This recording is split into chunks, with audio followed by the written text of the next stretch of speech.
Sejahtera semua, selamat datang ke channel Fels Lifestyle. Halo semua, salam sejahtera Malaysia. Salam sejahtera Malaysia. Halo semua, salam sejahtera Malaysia. Salam sejahtera Malaysia. Halo semua, salam sejahtera Malaysia.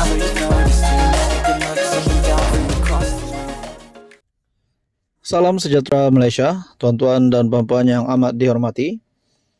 Baru-baru ini Malaysia digemparkan dengan keputusan rombakan kabinet.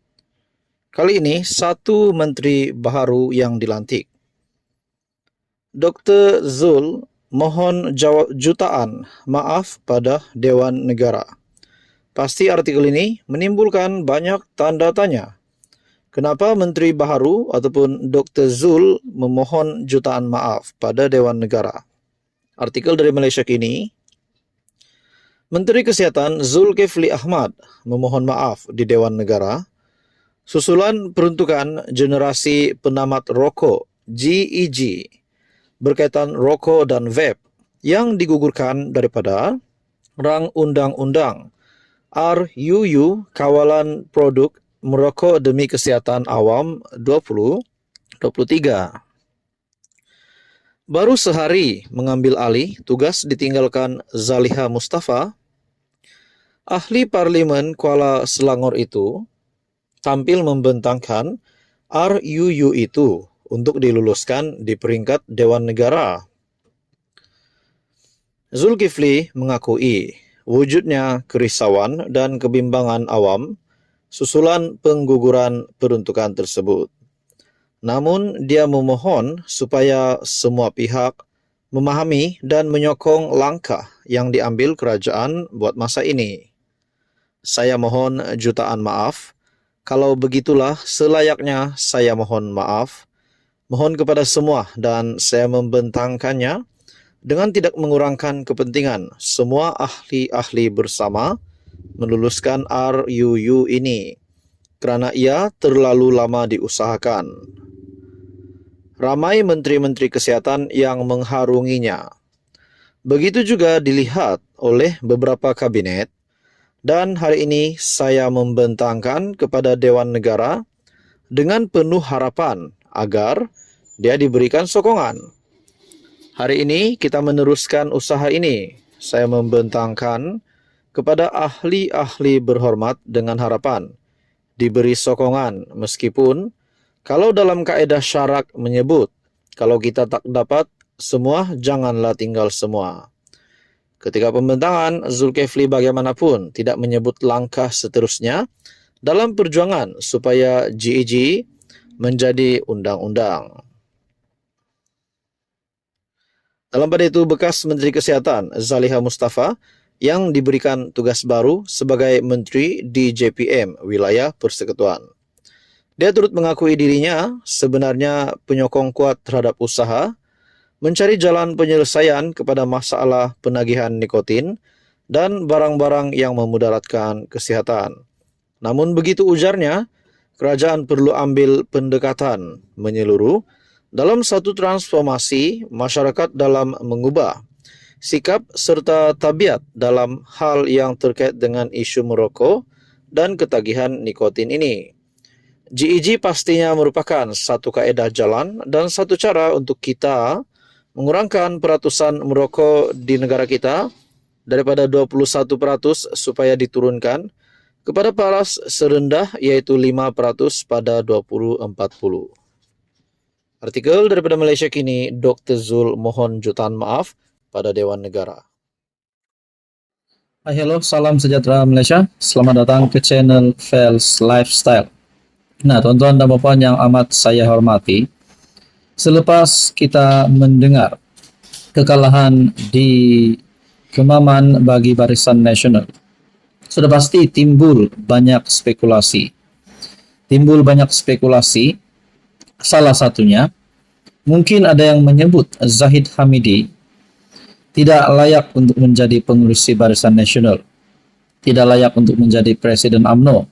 Bahkan selepas kekalahan Barisan Nasional yang teruk pada PRU 15, di dalam kalangan kepimpinan UMNO sendiri, Ismail Sabri juga sebagai Naib Presiden UMNO juga ada menggesa Ahmad Zahid untuk mendengar uluhan-uluhan daripada kepimpinan UMNO yang menggesa Zahid untuk letak jawatan.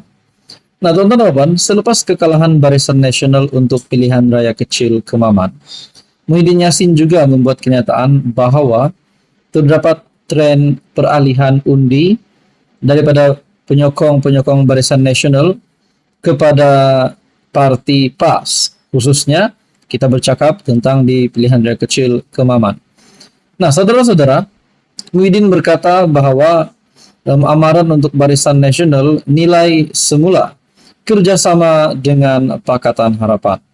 Nah, adakah kemenangan PAS di pilihan raya kecil Kemaman baru-baru ini akan membuka semula satu gerakan ataupun satu tujuan baru bagi pembentukan kerajaan yang baru, ataupun kita boleh kata menggulingkan kerajaan yang ada hari ini? Nah, saudara-saudara, ada yang kata, mungkinkah di samping Datuk Seri Anwar Ibrahim kebelakangan ini, baru-baru ini ada menyebut tentang rombakan kabinet, adakah selepas Barisan Nasional kala di Kemaman menjadi kesan kepada politik di Malaysia? Mungkinkah rombakan kabinet kali ini semua MP BN UMNO tidak lagi akan dilantik di dalam menteri kabinet yang baru, ataupun mungkin MP BN dan UMNO satu blok akan keluar kerajaan? Nah, itu menjadi persoalan dan rasanya di dalam politik tidak mustahil untuk berlaku. Namun, Ahmad Maslan sebelum ini ada membuat kenyataan, mana-mana ahli parlimen Barisan Nasional UMNO yang menyatakan sokongan kepada pembangkang ataupun Perikatan Nasional akan didenda RM 100 juta. Nah, mungkin tidak ada MP UMNO dan BN akan berani melakukan ataupun beralih sokongan. Tetapi kalau satu blok terus keluar, rasanya itu mungkin boleh.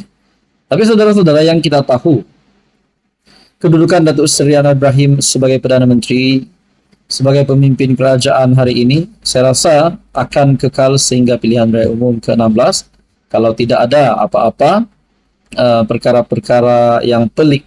Mungkin yang pelik akan berlaku. Nah, saudara-saudara yang amat dihormati, mungkinkah Zahid Hamidi sebelum ini juga kita dengar beliau digesa untuk meletakkan jawatan sebagai Presiden UMNO. Dan kali ini pula saya melihat spekulasi daripada rakan pemerhati politik yang menyatakan Ismail Sabri Yaakob akan ganti Zahid Hamidi menjadi timbalan Perdana Menteri.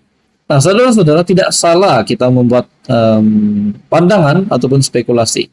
Mungkin Muhammad Hassan boleh menjadi timbalan Perdana Menteri, tetapi mereka di kalangan Barisan Nasional dan UMNO juga. Dan mungkinkah ada lagi nama-nama yang lain yang mungkin akan menggantikan Zahid Hamidi sekiranya benar-benarlah berlaku ahli parlimen Barisan Nasional UMNO ataupun mana-mana